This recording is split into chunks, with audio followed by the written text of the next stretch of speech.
আল্লাহ তাআলা দুনিয়াতে পাঠাইলেন। আল্লাহর উদ্দেশ্য হলো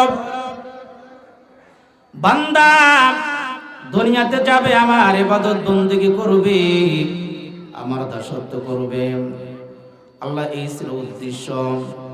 ও নবীর উম্মতের দল, দুনিয়ার মধ্যে পরীক্ষা চলে কয় ঘন্টা বলেন তো দেখি? 3 থেকে 3.5 ঘন্টা পরীক্ষা চলে।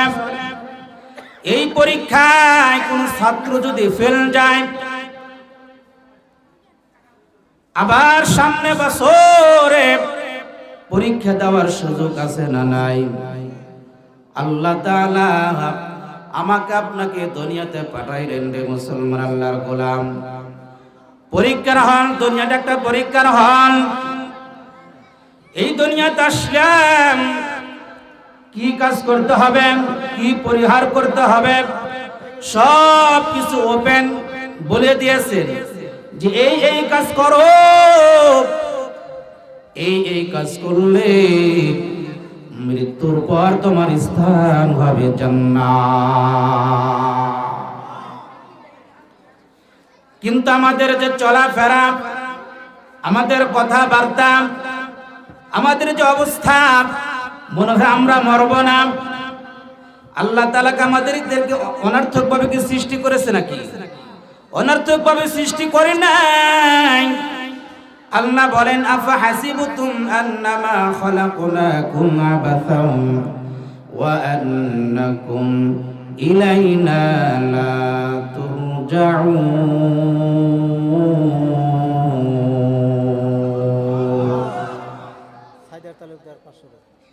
আল্লাহ বলেন, ও বান্দা, তুমি কি ধারণা করো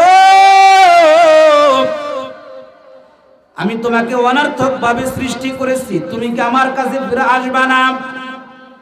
অবশ্যই তুমি আমার কাছে ফিরে আসবে। ও নবীর উম্মতের দল, আল্লাহর গোলাম, আপনারা বলেন তো দেখি, এই দুনিয়ার মধ্যে আমার আপনার এই বয়সে কত মানুষদেরকে দাফন করেছি কিনা? তাদেরকে কবরস্থ করেছি। তারাও কিন্তু এরকম ভাবে এক সময় আমার আপনার মতন যুবক, এরকম যুবক ছিল রে মুসলমান। এমন একটা সময় আসবে আমার আপনারও ওই কবরে যাইতে হবে। কথা বলেন ঠিক কিনা? ও মুসলমান, আল্লাহর গোলাম, নবীর উম্মতের দল, ও পর্দার আলে আম্মা জান, ভালো করে শুনিন। আপনাদের বয়ান অবশ্যই আমি করব, একটু ধৈর্য ধারণ করেন। আল্লাহ তাআলা আমাদেরকে কি কারণে সৃষ্টি করেছেন? আল্লাহর ইবাদত, তার বندگی করার জন্য। আর ইবাদত বندگی না করে যদি আমরা মৃত্যুবরণ করে রে মুসলমান, আল্লাহর গোলাম, তাহলে বলেন তো দেখি আমাদের অবস্থাটা কেমন হবে? দুনিয়ার কষ্ট সহ্য করতে পারি না, কবরের কষ্টকে সহ্য করতে পারবো না রে মুসলমান না। এই জন্য আমরা যদি কবরের মধ্যে সুখ শান্তির মধ্যে থাকতে চাই, আল্লাহ তাআলা যদি জান্নাত পেতে চাই, তাহলে 2টা শর্ত। কয়টা শর্ত? আর একটু জোরে বলেন। 2টা শর্ত।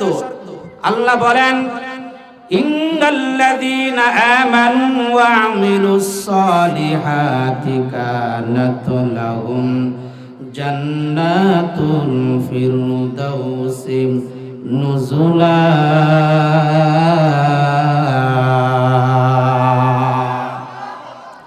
ও মুসলমান, আল্লাহর গোলাম, 2টা কাজ এই আয়াতের মধ্যে আল্লাহ বলেন 2টা কাজ করতে হবে। কয়টা কাজ?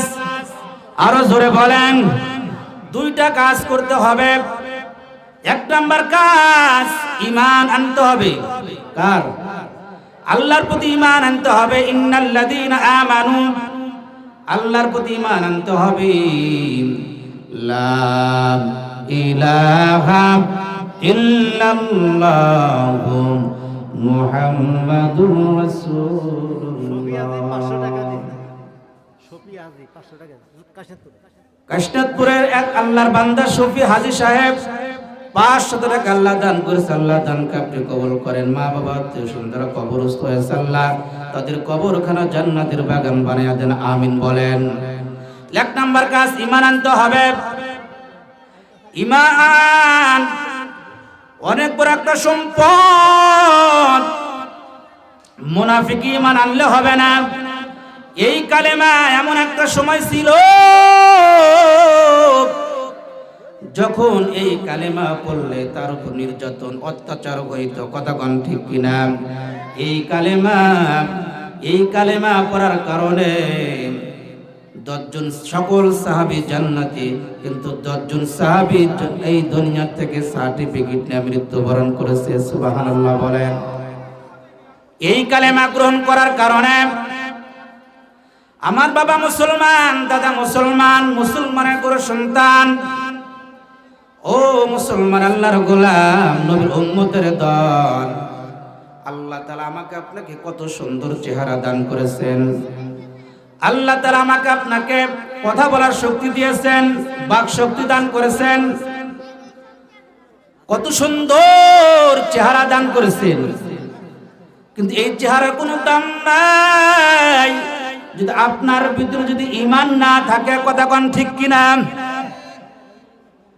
আপনি কালো কিন্তু আপনার ভিতরে ঈমান নামে দৌলত আছে, আল্লাহর ভয় তাকওয়া আছে, ওই ব্যক্তিরাই আল্লাহর কাছে সবচাইতে প্রিয়।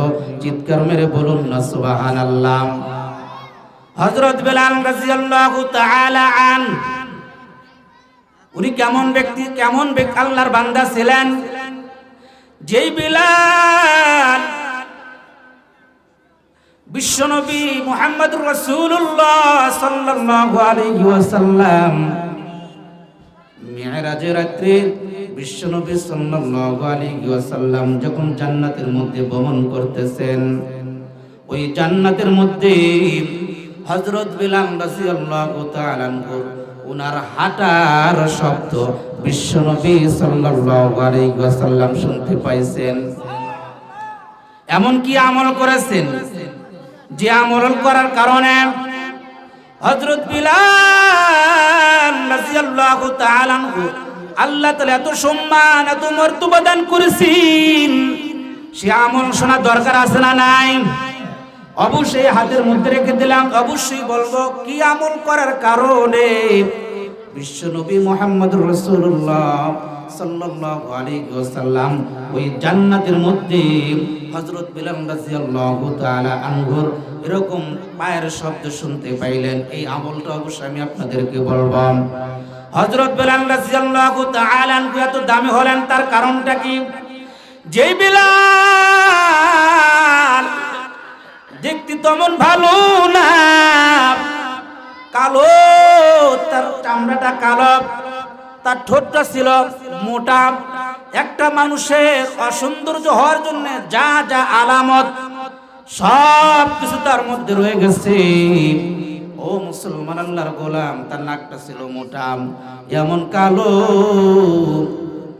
সেই বেলাল আল্লাহর কাছে এমন ভাবে কবুল হয়ে গেছেন। ও মুসলমান, আল্লাহর গোলাম, নবীর উম্মতের দল, হযরত বেলাল রাদিয়াল্লাহু তাআলা আনহু একজন ছিলেন গোলাম, গরীব। তার মনিব ছিল উমাইয়া ইবনে খালফ। ইসলামের দুশমন না বন্ধু? জোরে বলেন। উমাইয়া এত খারাপ, মুসলমানের অনেক দুশমন, ইসলামের বড় দুশমন। ও মুসলমান, আল্লাহর গোলাম, নবীর উম্মতের দল, উমাইয়া ইবনে খালফের বন্ধুর সাইজগুলো দেখেন। আবু জেহেল, কে? আবু জেহেল, আখনাস ইবনে শুয়ারাক, যা ইসলামের বড় দুশমন। হযরত বিলাল রাদিয়াল্লাহু তাআলা আনহু উনি যখন কালেমা পড়ে মুসলমান হয়ে গেলেন, ও নবীর উম্মতের দল, আল্লাহর গোলাম, এই কথাটা খবর মক্কার মধ্যে প্রচার হয়ে গেল। উমাইয়ার গোলাম বেলাল কালেমা পড়ে মুসলমান হয়ে গেছে। ও মুসলমান, আল্লাহর গোলাম, যুবকের দল, ও বারদার এলাকার মুসলমান, আল্লাহর গোলাম, উমাইয়ার কানে যখন এই আওয়াজটা গেল, শুনতে পাইল যে বিলাল কালিমা পড়ে মুসলমান হয়ে গেছে। উমাইয়া হযরত বিলালকে ডাকলেন। তার দরবারে ডাকার পর উমাইয়া বলতেছে, ও বিলাল, শুনতে পাইলাম তুমি নাকি ঈমান গ্রহণ করেছো, আসলে কি সত্য? হযরত বিলাল রাদিয়াল্লাহু তাআলা আনহু উমাইয়াকে ডাক দেয়া বলেন, আপনি আমার মুনিব, আমি আপনার গোলাম, আমি গরীব, আপনি যা শুনতে পাইছেন সত্য, আমি কালিমা পড়ে মুসলমান হয়ে গেছি। উমাইয়া ডাক দেয়া বলেন, ও বেলাল, আচ্ছা কালিমা পড়ে মুসলমান হয়েছো, ঈমান গ্রহণ করেছো, ভালো কথা, এখন তুমি ছেড়ে দাও। হযরত বিলাল রাদিয়াল্লাহু তাআলা আনহু বলেন, ও আমার মুনিব, আমি আপনার গোলাম, আমি এমন একজন কালেমা পড়েছি, এমন একজন আমি ঈমান গ্রহণ করেছি, যিনি আমাকে আপনাকে সৃষ্টি করেছে, যিনি আমার আপনার রিজিকের মালিক, উনার প্রতি ঈমান এনেছি, এমন কালেমা গ্রহণ করেছি, এমন ঈমান গ্রহণ করেছি, আমি জীবন দিতে প্রস্তুত, আমি কালেমা ঈমান ছাড়তে রাজি নাই। हकीकत से तू दुनिया बेखबर है, दुनिया की लुमाइश पर नजर है, लुमी गुयाम किया जे दुनिया जुदा बाश, बहर करे के बाशी बाम खुदा बाश, सृष्टि दुनिया از خدا غافل بودم، نقماشو نقرا غفر جند جان آب در کشتی حلاکی کشتیاش، آب اندر جیر کشتی مشتیاش। ও মুসলমান আল্লাহর গোলাম, উমাইয়া তেলে বাগুনের মতন জ্বলা উঠলো, আমার গোলাম এত বড় সাহস, আমার খেয়াল, আমার গোলাম আমাকে ওভারটেক করে।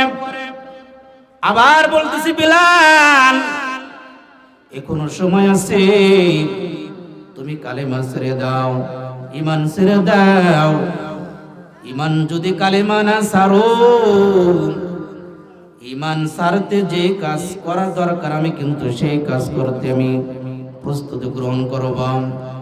হযরত বিলাল রাদিয়াল্লাহু তাআলা আনহু বলেন, ও আমার মুনিব, আপনি যা যা প্রস্তুতি, যা যা করণীয় করা দরকার, যা যা কাজ করা দরকার আপনি তা করেন, আমি প্রস্তুত, আমি ঈমান ছাড়তে রাজি না।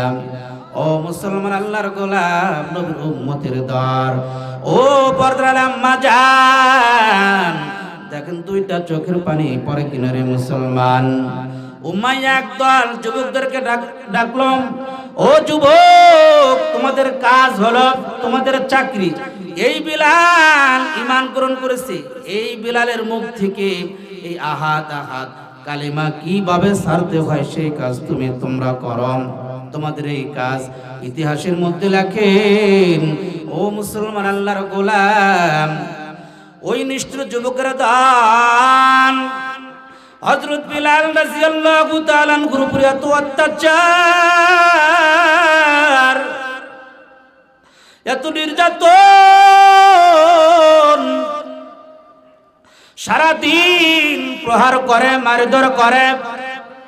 হযরত বিলাল রাদিয়াল্লাহু তাআলা আনহু উনি বেহুশ, রাত্রিবেলায় একটা ঘরের মধ্যে রেখে দেয়, অচেতন অবস্থায় বেহুশ হয়ে পড়ে আছে।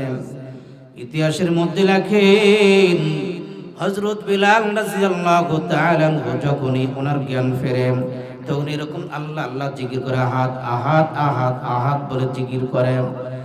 ও মুসলমান আল্লাহর গোলাম, পরের দিন সকালবেলা আবার ওই একদল যুবক আসছে, যেই ঘরের মধ্যে হযরত বেলাল রাদিয়াল্লাহু তাআলা আনহুকে আটকে রাখছেন, ওই ঘরের দরজা খুলে দেখে বেলাল আহাদ আহাদ আহাদ বলে জিকির করতেছে। চিৎকার মেরে বলুন না সুবহানাল্লাহ।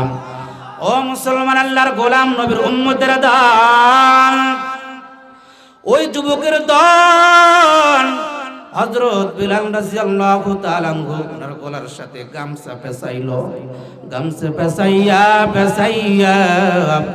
ওই মক্কার মধ্যে অলিতে গলিতে ঘুরাইয়া উত্তপ্ত ওই বালুর উপরে হযরত বেলাল রাদিয়াল্লাহু তাআলা আনহুকে দুই হাত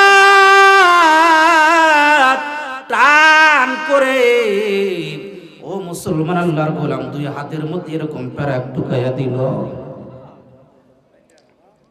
ওই নিষ্ঠুর যুবকেরা, ওই উমাইয়া ইবনে খালফ, আবু জেহেল বলতেছে, ও বেলাল, এখনো সময় আছে, তুমি ঈমান ছাড়ো, তুমি ঈমান ছেড়ে দাও, কালেমা ছেড়ে দাও, আমাদের দলে চলে আসো। তুমি যদি ঈমান ছেড়ে দাও তাহলে তোমার উপর কোনো অত্যাচার নির্যাতন করব না। ও মুসলমান আল্লাহর গোলাম, নবীর উম্মতের দল, হযরত বেলাল রাদিয়াল্লাহু তাআলা আনহু এত কষ্টের মধ্যে আল্লাহর কাছে দোয়া করে, মালিক আল্লাহ,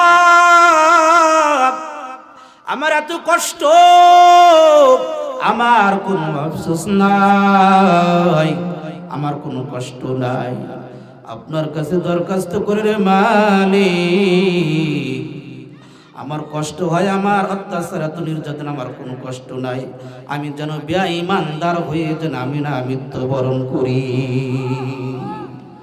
হে খোদা দয়াময় রব্বুল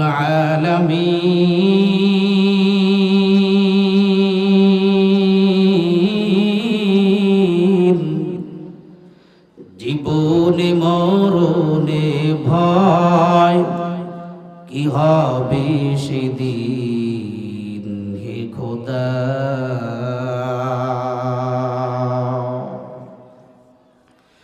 হে খোদা দয়াময় রব্বুল আলামিন,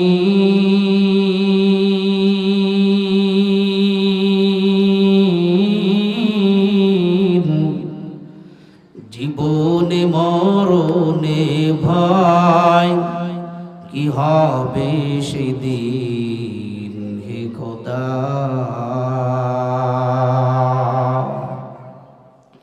ধরাতে আসিয়া আজি বড়ই অসহায়,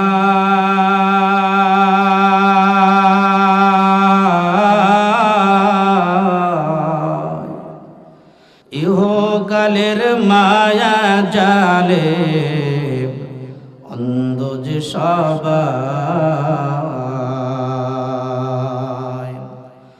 দাও হেদায়াত মুক্তি দাতা গফুরুর রহিম,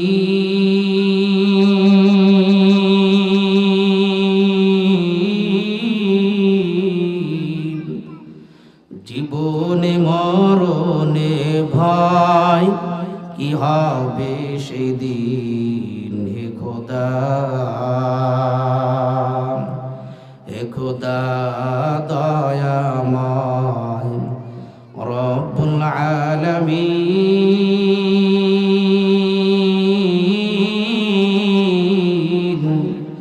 জীবনে মরণে ভয় কি হবে সেই দিন, হে খোদা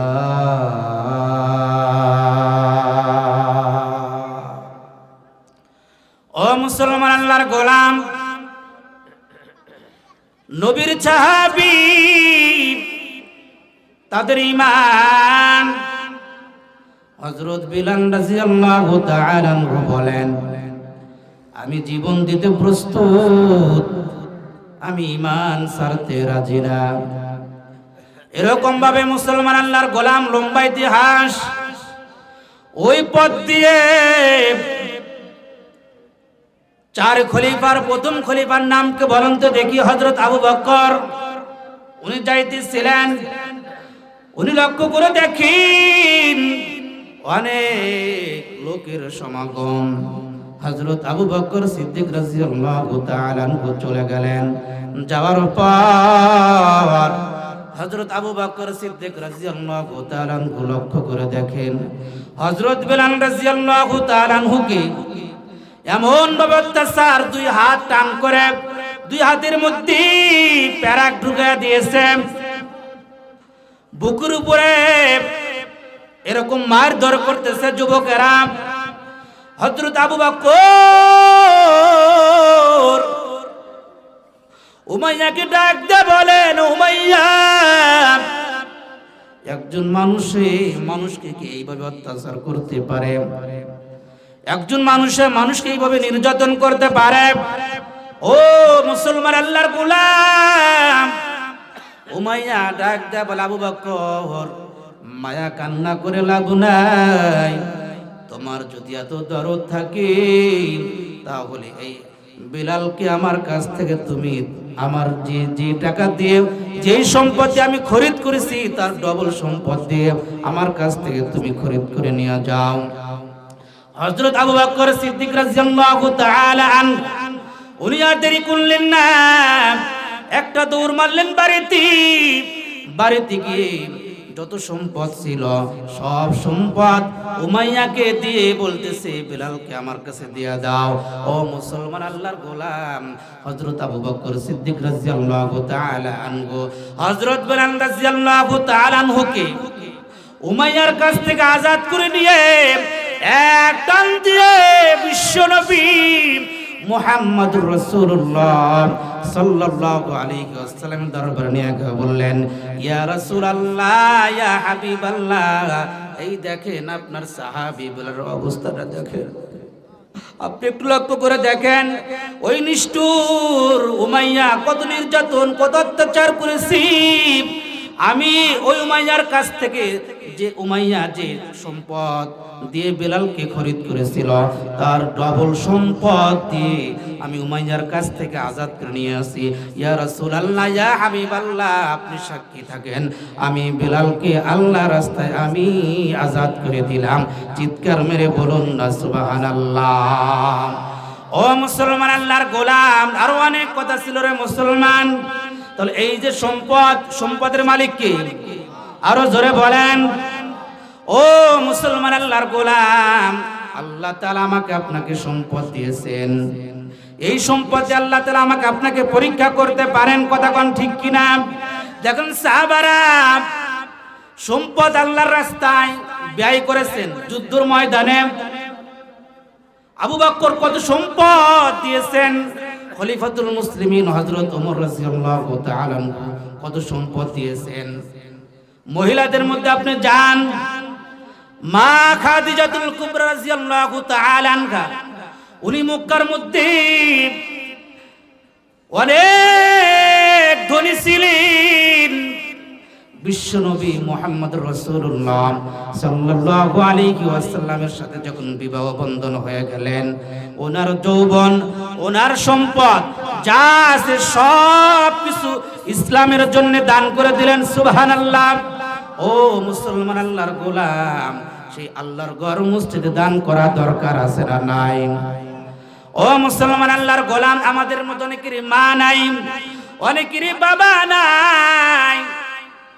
যেই মা যেই বাবা সন্তানের জন্য খেয়ে না খেয়ে কষ্ট করে সম্পদ কামাই করে আজ অন্ধকার কবরে চলে গেছে, ওই বাবা সন্তানে যে তাকায় আছে, অমুক বছর অমুক জায়গায় মাহফিল হচ্ছে, আমার সন্তান ওই মাহফিলে 500-1000 টাকা দান করে আমার জন্য দোয়া করবে। হতে পারে আল্লাহ তাআলা ওই দানের উসিলায় আল্লাহ তাআলা আমার কবরখানা জান্নাতের বাগান বানায় দিতে পারেন কিনা? ও জোরে বলেন। ও মুসলমান, আল্লাহর গোলাম, নবীর উম্মতের দল। তাহলে যে আয়াতে কারিমা আমি আপনাদের সামনে তেলাওয়াত করেছি, তাহলে এক নাম্বার দুইটা কাজ। এক নাম্বার কাজ হলো ঈমান গ্রহণ করতে হবে। এক নাম্বার কাজ কি? ঈমান গ্রহণ করতে হবে। দুই নাম্বার কাজ আমলে সালেহ করতে হবে। যাই হোক, অনেক নাম লিস্ট এসেছে। আমার এক ভাই মোহাম্মদ শাহ আলম সরকার ভাই 500 টাকা দান, হাবিবপুর শাহ আলম সরকার ভাই 500 টাকা দান করেছেন। আল্লাহ দানকে কবুল করেন, সকলে বলি আমিন। আমার আর এক ভাই মোহাম্মদ সরমান আলী 500 টাকা দান করেছেন কাশীনাথপুর। আমার আর এক ভাই শাহ আলম চরিয়া শিকার, উনি 100 টাকা দান করেছেন। এবং আমার আর এক ভাই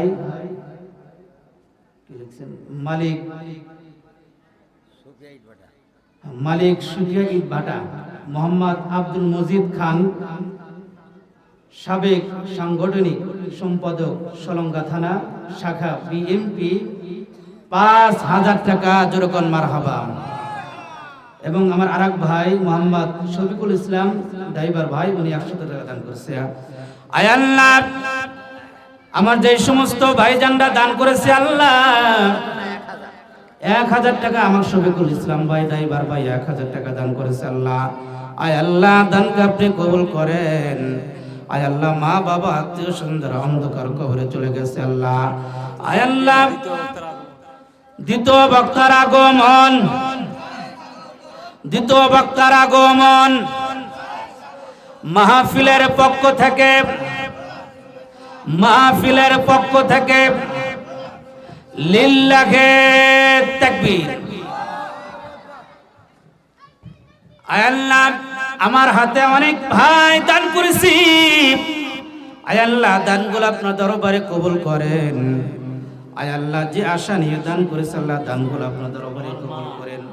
আয় আল্লাহ, মা বাবা আত্মীয় স্বজন যারা অন্ধকার কবরে চলে গেছে, আয় আল্লাহ সকল কবরবাসীকে আপনি মাফ করে দেন। আমার ভাই আপনাদের অত্র মসজিদের ইমাম সাহেব হাফেজ মাওলানা আব্দুল কাদের সিরাজি সাহেব অত্যন্ত ভালো মানুষ, ওনার মা অত্যন্ত ভালো মানুষ।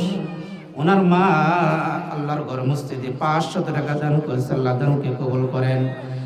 আব্দুল কাদের ভাইয়ের বাবা এই মসজিদের মুয়াজ্জিন সাহেব ছিলেন। আমি যখন এই মসজিদ যখন খতিবগিরি করি, তখন আমি ওই বাবা থেকে সাহেব পাইছিলাম। তার 1 বছর কি 1.5 বছর পর উনি আল্লাহটাকে সারান্তকার কবরে চলে গেছে। একটু সবাই অন্তর থেকে দোয়া করেন, আজকে আদানের ওসিলায় আমার আব্দুল কাদের ভাইয়ের বাবার কবরখানা জান্নাতের বাগান বানায়া দেন। সকলেই বলি আল্লাহুম্মা আমিন।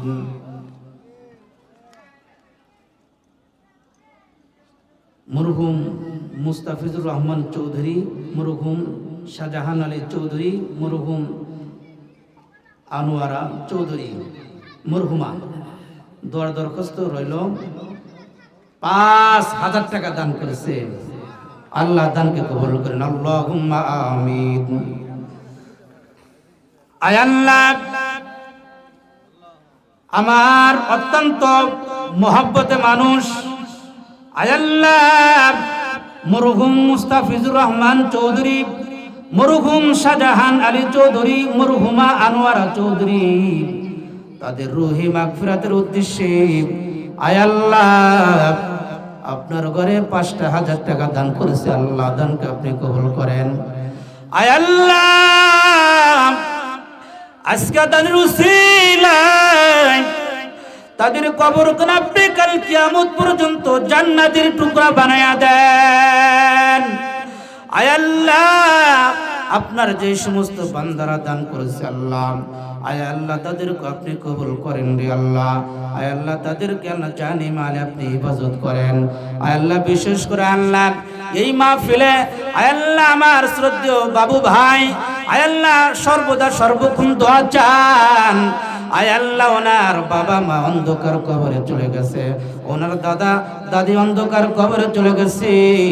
আজকে এই মাহফিলের উসিলায়, আজকে তার উসিলায় তাদের কবরখানাও জান্নাতের বাগান বানাইয়া দেন। আয় আল্লাহ এই মাহফিলে আয় আল্লাহ যারাই দান করেছে আল্লাহ, আয় আল্লাহ যারা অর্থ সম্পদ, আয় আল্লাহ বুদ্ধি শ্রম, আয় আল্লাহ যারা যে যেভাবে সহযোগিতা করেছে আল্লাহ, আয় আল্লাহ সকলের সহযোগিতা আপনার দরবারে কবুল করেন।